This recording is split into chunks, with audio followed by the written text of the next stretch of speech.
Operation کیے گئے گزشتہ 15-20 سالوں میں؟ کہاں ہے وہ امن و امان جس کے لیے قوم نے قربانی دی، جس کے لیے قبائل نے اپنے گھر بار چھوڑے؟ ہمیں کہا گیا افغانستان کی سرحد پر باڑ لگا دیا گیا ہے، کوئی اب نہ آر جا سکے گا نہ پار جا سکے گا۔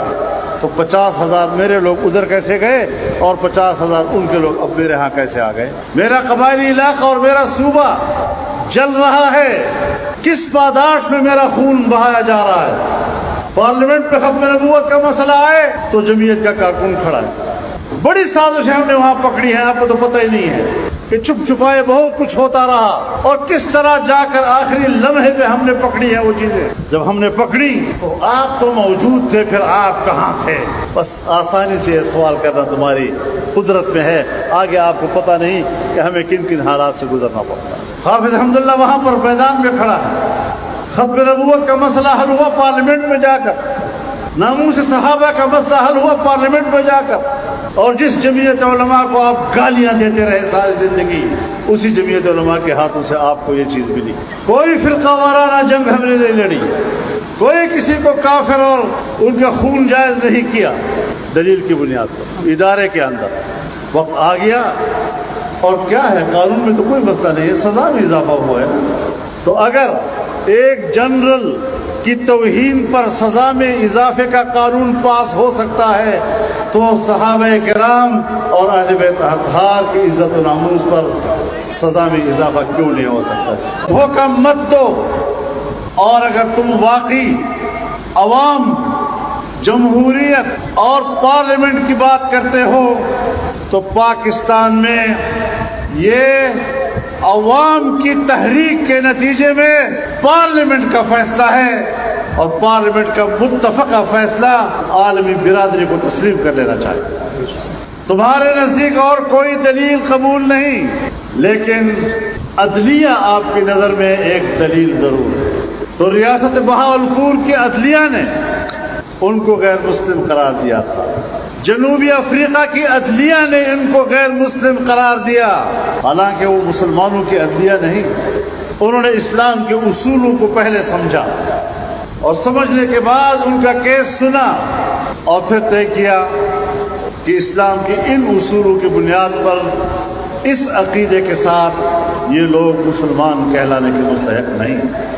اور آج پاکستان پر دباؤ ہے، مختلف اطراف سے پاکستان پر دباؤ آ رہا ہے، قادیانیت کے حوالے سے بھی کہ ترمیم واپس لی جائے، ان کو پاکستان میں دوبارہ مسلمان کا سٹیٹس دیا جائے، یہ بھی ان کا دباؤ ہے پاکستان کے اوپر، پاکستان کے اداروں کے اوپر، پاکستان کی حکومتوں کے اوپر، پاکستان کے پارلیمنٹ کے اوپر، کہ آپ سن 1974 کے ترمیم کو واپس لیں۔ پاکستان پر دباؤ ہے اقتصادی حوالے سے بھی، ہمارے ملک کی معیشت کو جس بے دردی کے ساتھ زمین بوس کیا گیا، آج وہ معیشت کسی سے بھی اٹھنے کو تیار نہیں۔ اسی لیے میں لفظ دلدل استعمال کرتا ہوں کہ پاکستان کو معاشی لحاظ سے ایک منصوبہ بندی کے تحت دلدل کی طرف دھکیلا گیا، اور دلدل اسے کہتے ہیں کہ آپ اس سے نکلنے کی کوشش کرتے ہیں اور اس کے نتیجے میں آپ دھنستے چلے جاتے ہیں۔ تم نے پاکستانی معیشت کا کچومر نکالا، ہم تو روزمرہ کی بنیاد پر بات کر رہے ہیں۔ ملک کی معیشت کی روح کس نے نکالی؟ ملک کی معیشت کو کفن کس نے پہنایا؟ ملک کی معیشت کو دفن کس نے کیا؟ قوم کے اندر اب اس شعور کو بیدار ہو جانا چاہیے۔ اتنا آسان نہیں ہے اس مشکل سے نکلنا۔ آج اسٹیٹ بینک پاکستان کے وزیر اعظم کو جواب دہ نہیں ہے، آج اسٹیٹ بینک پاکستان کی کابینہ کو جواب دہ نہیں ہے، آج پاکستان کا اسٹیٹ بینک پارلیمنٹ کو جواب دہ نہیں ہے، پارلیمنٹ کی کسی کمیٹی کو جواب دہ نہیں ہے۔ اس ملک پہ ایسے فیصلے کیے گئے کہ آپ کے ملک کا سب سے بڑا ریاستی بینک اسے براہ راست IMF کے حوالے کر دیا گیا، اور آج وہ IMF کو جواب دہ ہے، آپ کو نہیں۔ آپ کی قیمتوں کے اتار چڑھاؤ کا اختیار آج آپ کی حکومت کے پاس نہیں رہا، IMF فیصلہ کرتا ہے۔ ٹیکس لگاؤ، نہیں لگاتے تو تمہارے اوپر امداد بند۔ اس نے کلید اپنے ہاتھ میں لی ہوئی ہے، اگر وہ پابندی لگا دے، نہ چین آپ کو پیسے دے سکتا ہے، نہ سعودی عرب آپ کو پیسے دے سکتا ہے، نہ امارات آپ کو پیسے دے سکتا ہے، دنیا کا کوئی دوست ملک آپ کی مدد کو تیار نہیں ہے۔ آپ نے ان کی مرضی کے مطابق قیمتیں بھی چڑھانی ہوتی ہیں، آپ نے ان کی مرضی کے مطابق ٹیکس بھی لگانے ہوتے ہیں، آپ نے ان کی مرضی کے مطابق بجٹ تیار کرنا ہوتا ہے اور ان کی مرضی کا بجٹ پارلیمنٹ سے پاس کرانا ہوتا ہے۔ کہاں ہے آپ کی آزادی؟ براہ راست برطانیہ موجود نہیں، لیکن امریکہ کی قیادت میں عالمی اداروں کے شکنجے میں آپ کس چکے، ان سے بھی نکلنا ہے یا نہیں نکلنا؟ اور میں آپ کو آج واضح الفاظ میں کہنا چاہتا ہوں، آپ ہماری قدر کریں یا نہ کریں، ہمارے بارے میں 100 باتیں آپ کریں، ہمیں آپ کسی کھاتے میں نہ ڈالیں، لیکن جن سے آپ امید لگائے بیٹھے ہیں، جس سے بھی آپ امید لگائے بیٹھے ہیں، وہ آپ کو اس غلامی سے آزادی دلانے کی صلاحیت سے محروم کچھ تھوڑا سا معاملہ سمجھنا ہو۔ پاکستان کی سیاست میں تبدیلی لانی ہوگی۔ کیا آپ نہیں دیکھ رہے جنرل مشرف صاحب کے زمانے سے کہ پاکستان کی مذہبی شناخت ختم ہو چکی؟ پاکستان جو ایک مذہبی شناخت رکھتا تھا اور بین الاقوامی اصطلاح میں ایک دائیں بازو کا ملک تصور کیا جاتا تھا، اس کی مذہبی شناخت ختم کر دی گئی۔ آج وہ ایک سیکولر اسٹیٹ کے طور پر نظر آ رہا ہے۔ کہاں گیا آپ کا آئین؟ پاکستان کا آئین کہتا ہے کہ حاکمیت اعلیٰ صرف اللہ رب العالمین کی ہوگی۔ پاکستان کا آئین کہتا ہے کہ اسلام پاکستان کا مملکتی مذہب ہوگا۔ پاکستان کا آئین کہتا ہے کہ قانون سازی قرآن و سنت کے مطابق ہوگی۔ پاکستان کا آئین کہتا ہے کہ قرآن و سنت کے منافی کوئی قانون سازی نہیں ہوگی۔ اسلامی نظریاتی کونسل اپنی سفارشات مکمل کر چکا ہے، آج تک اس پر قانون سازی نہیں ہو رہی۔ کوئی ہے پوچھنے والا؟ کون پوچھے؟ میں آج اس عظیم الشان اور فقید المثال اجتماع کو جھنجھوڑنا چاہتا ہوں، اس کے فکر کو جھنجھوڑنا چاہتا ہوں، آپ کے دلوں کو جھنجھوڑنا چاہتا ہوں، آپ کے احساسات کو جھنجھوڑنا چاہتا ہوں، آپ کے شعور کو جھنجھوڑنا چاہتا ہوں کہ کس سے امید لگائے بیٹھے ہو، کہاں کھڑے ہیں آپ ان حیث القوم؟ ذرا اپنی سوچوں میں تبدیلی لانے ہو۔ آج آپ پر دباؤ ہے، صرف پاکستان پر دباؤ ہے، ہر طرف سے دباؤ ہے، امریکہ سے مغربی دنیا تک اور اس سے آگے کچھ اسلامی دنیا تک بھی یہ دباؤ ہمارے اوپر آ رہا ہے کہ پاکستان اسرائیل کو تسلیم کرے۔ ایک طرف قادیانیوں کو دوبارہ مسلمان بنانے کے لیے دباؤ، ایک طرف اسرائیل جو اس وقت قادیانیت کے لیے مرکزی کیمپ کا کردار ادا کر رہا ہے اور وہاں پر ان کے اڈے جمے ہوئے ہیں، اس کو تسلیم کرنے کے لیے ہمارے پاس دباؤ آ رہا ہے۔ فلسطینی مسلمان، فلسطینی بچے، بلکتے بچے بے گھر در بدر، کشمیری در بدر، اس کی کوئی پرواہ نہیں، لیکن عالمی قوتوں کا ایجنڈا پورا ہونا چاہیے۔ انسانوں کی لاشوں پر اپنا ایجنڈا پورا کرنا چاہتے ہیں، مسلمانوں کی تڑپتی ہوئی لاشوں کے اوپر وہ اسرائیل کو تسلیم کرانا چاہتے ہیں، قادیانیوں کو دوبارہ مسلمان ڈکلیئر کرنے کا دباؤ ہمارے اوپر ڈالنا چاہتے ہیں۔ کوئی احساس نہیں ہے ان کو قوموں کے مقام، قوموں کی قدر و منزلت اور قوموں کے حقوق کا کوئی احساس ان کو نہیں۔ جھوٹ بولتے ہیں جو انسانی حقوق کی بات کر رہے ہیں۔ ہم کسی کے انسانی حق کے خلاف نہیں، ہم خود پاکستان کا حق مانگ رہے ہیں کہ پاکستان کے آئین کو تسلیم کیا جائے۔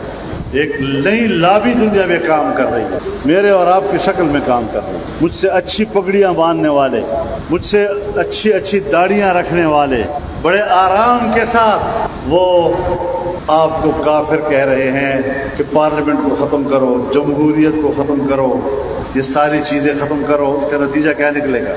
کچھ چیزیں ہیں جو کہیں جا کر رکی ہوئی ہیں، اگر اس کا بند ٹوٹ جائے تو پھر کوئی چیز محفوظ نہیں ہوگی، نہ پاکستان کا نظریہ رہے گا، نہ پاکستان کا آئین رہے گا، نہ اللہ کی حاکمیت اعلیٰ کا تصور رہے گا اور آئین پارا پارا ہو جائے گا. اس آئین کو نشانہ بنایا ہوا ہے بہت سے لوگوں. اور کفر اور اسلام تو آپ کے اور ہمارے ہاتھ میں. جب چاہے کسی مسلمان کو کافر کر دیں, جب چاہے کسی مسلمان کو مسلمان بنا, جیسے ہمارا اختیار, جیسے ہم نے فیصلے کر رہے ہیں. اس نازک حالات سے آپ گزر رہے ہیں. دینی مدارس کے حوالے سے یاد رکھیں, دینی مدرسہ بر صغیر کا مسئلہ ہے. جس طرح قادیانیت اور فتنہ قادیانیت بر صغیر کا مسئلہ ہے اور تھا, اسی طرح دینی مدرسہ یہ بر صغیر کا مسئلہ ہے. آج نہ ہندوستان پر دباؤ ہے, نہ بنگلہ دیش پر دباؤ ہے, اگر ہے تو صرف پاکستان کے اوپر دباؤ ہے کہ پاکستان میں دینی مدرسہ کھل کر قرآن و حدیث کے علوم کی اشاعت کیوں کر رہا ہے. کبھی دہشت گردی کو ہمارے ساتھ وابستہ, کبھی شدت پسندی کو ہمارے ساتھ وابستہ کرتے, اور ہمارے اپنے ملک کے ادارے, ہمارے نام نہاد دانشور, ہمارے ملک کی نام نہاد عقل, وہ بھی باتیں شروع کر دیتی ہے. دینی مدرسوں میں تو پھر قواریت پھیلائی ہے, اور کم وقت تو یہ معاملہ دست وقت طے ہو چکا ہے. پھر بھی دینی مدرسے کے اوپر دباؤ, معاملات حل ہوتے ہیں, کون رکاوٹ بن جاتا ہے؟ دینی مدرسے کے معاملات میں رکاوٹ بننے والی قوتیں سمجھ لیں ہماری نظر میں تم مجرم ہو, اور دینی مدرسے کی جنگ ہم لڑتے رہیں گے انشاءاللہ. تمہارا باپ بھی دینی مدرسے کو بند نہیں کر سکے گا. خدا کے لیے پاکستان پر رحم کرو, ہر چیز مان لو, اسرائیل کو مان لو, قادیانیت کو مان لو, مدرسے کو ختم کر لو, IMF کو قبول کر لو, عالمی اداروں کو قبول کر لو, معیشت ان کے حوالے کر دو, سب کچھ حوالے کر دو. پھر پاکستان بنایا کیوں؟ پھر اسلام کا نام کیوں لیا تھا؟ پھر اسلام کے نام پر اتنی قربانیاں کس لیے دی گئی تھی؟ ہم آج بھی اپنے آباء و اجداد کی قربانیوں کی جنگ لڑ رہے ہیں, ان کے خون کی تقدس کی جنگ لڑ رہے ہیں, اپنی ماں اور بہنوں کی عصمتوں کے تقدس کی جنگ لڑ رہے ہیں, اور پاکستان کی شناخت کو دوبارہ ایک اسلامی شناخت کی طرف لے جانا چاہتے ہیں. کیا ہمارا اور آپ کا اس میں اتفاق ہے کہ نہیں کہ پاکستان کے سیکولر شناخت کو ختم کر کے اس کے اسلامی شناخت کو اجاگر کر رہا ہے؟ کچھ نظریاتی چیزیں ہم کہاں کھڑے ہیں, کہاں سے ہمارے اوپر دباؤ ہے, اور ہم روزمرہ کی سیاست میں الجھے ہوئے ہیں. جو میڈیا صبح سے لے کر شام تک ہمیں دکھائے ہم اسی پہ تبصرے کر رہے ہوتے ہیں. ایک بڑے نظریاتی جنگ کی طرف آپ نے جانا ہے, اور انشاءاللہ یہ جنگ ہم نے جیتنی.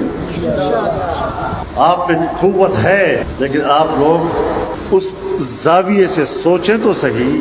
آپ نے ختم نبوت کو محض ایک مذہبی مسئلہ سمجھ لیا ہے, سیاست سے بالاتر سمجھ لیا ہے. اگر سیاست سے بالاتر ہے تو پھر اس کو پارلیمنٹ میں کیوں لے گئے, پھر اس کو عدالت میں کیوں لے گئے, پھر مدرسے کے درگاہوں میں اس کو طے کرتے, پھر مسجدوں کو ممبر پہ اس مسئلے کو ہم طے کرتے.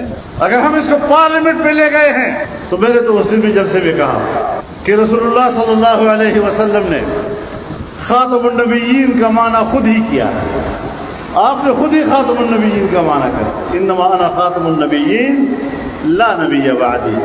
علماء انبیاء کے وارث ہیں, اور وراثت یہ ہے کہ ہم اتنے بڑے معاملات کو, دینی اور مذہبی معاملات کو کبھی فرقہ واریت سے جوڑ دیں, سوئے سخن نہ رہے. اس کو بھی کبھی زیر بحث لانا ہے یا نہیں لانا. جو آئین ہمارے اکابر نے بنایا, جس میں قرارداد مقاصد کو شامل کیا, جس میں اسلام کو پاکستان کا مملکتی مذہب قرار دلوایا, قانون سازی کو قرآن و سنت کے تابع بنایا, کیا سن 1973 سے لے کر آج تک کبھی آپ نے سوچا ہے کہ اتنے لمبے عرصے میں کوئی قرآن و سنت کے حوالے سے قانون سازی ہوئی بھی ہے؟ سن 1988 سے تو میں اسمبلی میں ہوں. اسمبلی جس طرح کے لوگوں سے بھر دی جاتی ہے, ان کا قرآن و سنت سے کوئی دلچسپی نہیں ہوا کرتی. وہ ڈنڈ ٹپاؤ سیاست کرتے رہتے. وقت گزر جائے گا, ٹھیک ہے. کب ہم نے نظریاتی حوالے سے سوچنا ہے, کب ہمارے فکر و دانش نے انگڑائی لینی ہے, اور اس حوالے سے بھی کبھی ہم نے سوچنا ہے. اگر اس حوالے سے آپ مضبوط ہونا چاہتے ہیں, بخدا اسرائیل کا ایجنڈا بھی پسپا ہوگا, قادیانیت کا ایجنڈا بھی پسپا ہوگا, مدارس کے خلاف ایجنڈا بھی پسپا ہوگا, اور پاکستان ایک اسلامی ریاست کا روپ دھارے گا. تو اس حوالے سے ہمیں سوچنا پڑے گا کس کس ایجنڈے کے ساتھ پاکستان میں حکومتیں لائی جاتی ہیں، کس طرح آپ کو ان کے نمائندے آپ پر حکومت کرتے ہیں اور کس خوبصورتی سے آپ کو ماما بنا لیتے ہیں۔ ذرا سوچ بھی لیا کرے کبھی کبھی۔ معافی چاہتا ہوں آپ سے، اپنے برائی کی پہچان ختم ہو گئی۔ اچھے بڑے دینی لوگ، علماء کے لوگ اپنی مجلس میں علماء کی غیبت کرتے ہیں اور فاسق اور فاجر کو سپورٹ کرتے ہیں۔ کبھی سوچا ہے آپ نے ہم کیا کر رہے ہیں؟ میرے محترم دوستو، پاکستان کو تباہ کر رہا ہے آج پہلے آپ کا سیاسی عدم استحکام، آپ کے ملک کا امن و امان۔ ہماری لاشیں گر رہی ہیں، علماء کی لاشیں گر رہی ہیں۔ ہم تو وہ لوگ ہیں کہ جس پاکستانی کا خون بہتا ہے ہم ہر پاکستانی کے خون پر روئے ہیں۔ خدا کرے کہ ان قوتوں کو یہ توفیق ہو کہ جب ہمارا خون گرے تو اس پر بھی ان کو رونے کی توفیق ہو۔